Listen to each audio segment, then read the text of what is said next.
In today's Food War, I'm going up against Onigiri, and in traditional Food War fashion, I'm allowing her to pick the concept, and that concept is poutine. Poutine is the traditional Canadian hangover food we all love. Here are the rules for today's Food War. We each get 90 minutes to create our own version of poutine, and we can introduce a secret ingredient just like they do in Food Wars. Thank you to Squarespace for sponsoring this video, but more on them at the end. So we have 90 minutes starting right now.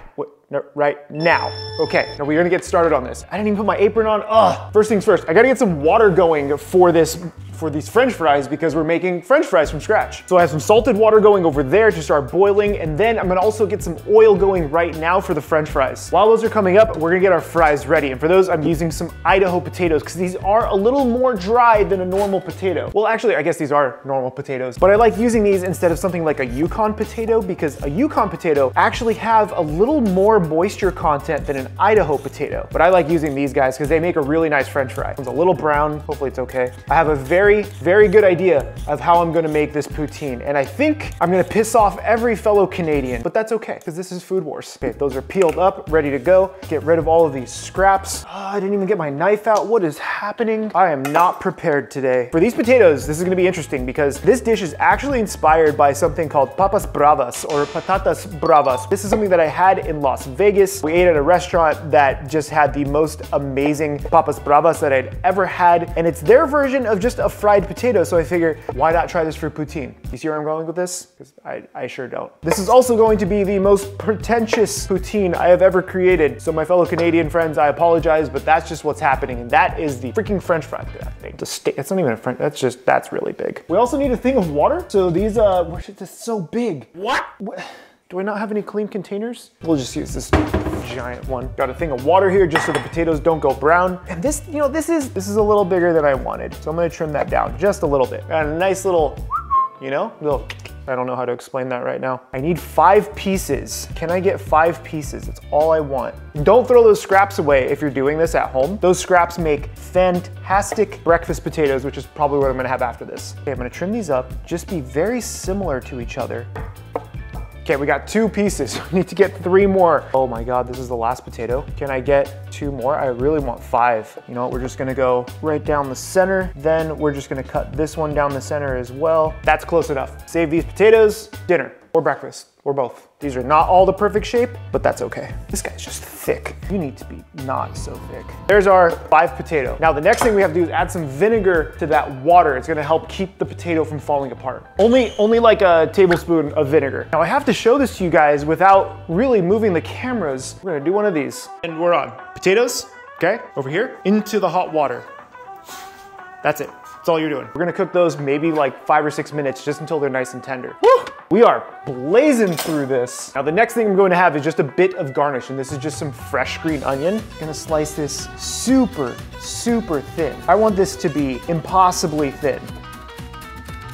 And I only want the green bits. Is there any kind of green on poutine? I feel like the couple of times I've had it like out and about, there have been like chives maybe on top of it. If you guys know, let me know. Fellow Canadian friends, I would love to know. That's it.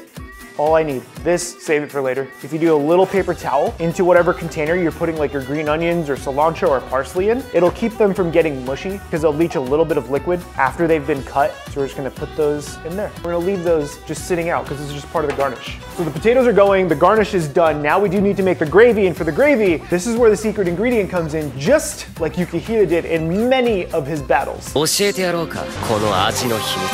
that secret ingredient, I made mole. I'm sorry, this is how this is happening. For this mole, I actually had a bunch of roasted peppers and onions along with 1 tomato. And after roasting those, I blended them with some fried peppers. These were ancho chilies, red chilies, and some chipotle chilies. It had about 30 grams worth of raisins along with about 40 grams worth of almonds. And then for the fruit component, I threw in another bit of apricot just because it was nice in summertime and those apricots are really fresh right now. I also had some leftover tortillas from the place that inspired me to make this dish. Into that, I also threw in in 1 star anise. There's graham crackers in this mole. You're the one who came up with the graham crackers, along with some sugar and some salt. Got everything going. It took about 2.5 to 3 hours really to make this thing, but mole is better the next day, which is today. I'm so excited. And with that, the timer has just gone off on our potatoes. We're gonna see if these are tender. If the toothpick goes all the way through, then they'll be done. Yes, they are good to go. So we're gonna leave this here for a second because I wanna shock this in ice water. I want these completely cold before I deep fry them. This way they don't fall apart in the deep fryer and we just get the exterior nice and crispy without having it really become too mushy. Take all of these out, throw this in our ice. We are just going to let these hang out for like 10 minutes until they're nice and cold. And then into this same pot, this is where I'm gonna take my mole sauce. Now this is actually really freaking thick right now from sitting. So I'm gonna add just a touch of water to this just to get it going because we are gonna reheat it. So it's gonna continue to thicken after it's reheated. We don't want it to be too thick. Now once that's kind of mixed up a little bit, we're gonna throw this on the stove just to get it warm again. I'm really curious as to what Onigiri is making because I don't think she had any idea I was going this way. I didn't know I was doing it this way. All I can hope is that it inspires some of you guys to be inspired by other food and cultures to then maybe make your own version of whatever you think poutine might be. And so in that inspiration, I'm using Oaxacan cheese instead of cheese curds. Very, very similar. It's kind of like the Mexican mozzarella. Cheese curds, yes, are not mozzarella. I know that, but the mouthfeel is similar. So what we need to do is cut 5 pieces of cheese.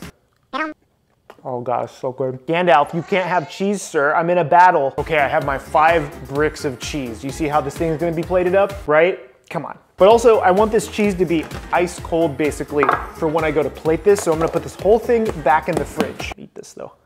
Okay, Gandalf, you can have a little bit. Gandalf, come here. You know the drill. You know the drill. Be good? Oh God, okay. He's so aggro. There, you got the cheese. There's no more cheese for you.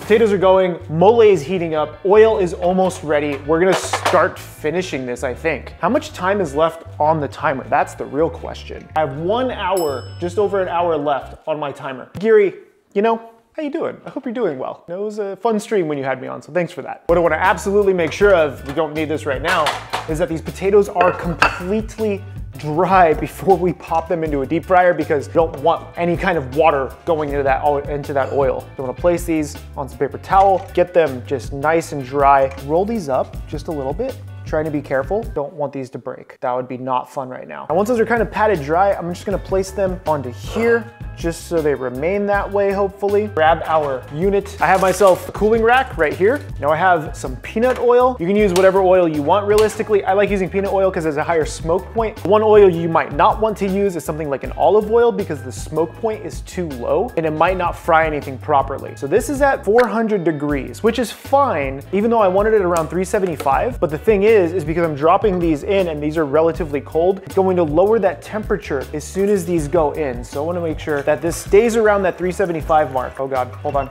We need to switch. Actually, let me just take a couple of these out so the oil level drops a little bit. We're gonna deep fry these for, I don't know, maybe like 3 minutes. You can see it's already dropped down to 300. So I wanna monitor this and bring this back up. So I have it over a high heat right now. I got this really fancy plate that I usually use for onigiri, but I think it'll look really nice here as well. Oh, we're gonna plate up onigiri right here. That's nightmare fuel. Now remember, the water that we blanched the potatoes in was salted, so we may not need to season this. I'm still going to hit it with just a touch, just a very small touch of flaky sea salt at the end. You can see we're getting a little golden here now. Oh baby, I love these styles of potatoes. One of my favorite ways of making French fries. Once you start to see some of that golden brown color, we're just gonna pull these off. We're gonna let them rest. I don't want these to get too dark. Grab the other two, pop those right in there. Get those going. Those should just take a couple more minutes. Here's my beautiful potatoes. I mean, I could just eat these with just a little bit of salt and I would be super happy, but we're gonna give it the good old treatment for this poutine. My Mexican Canadian poutine. We're fusing everything today. Here's my mole that I had made. So I'm just gonna make sure that this is nicely mixed. So now let's see if we can get a nice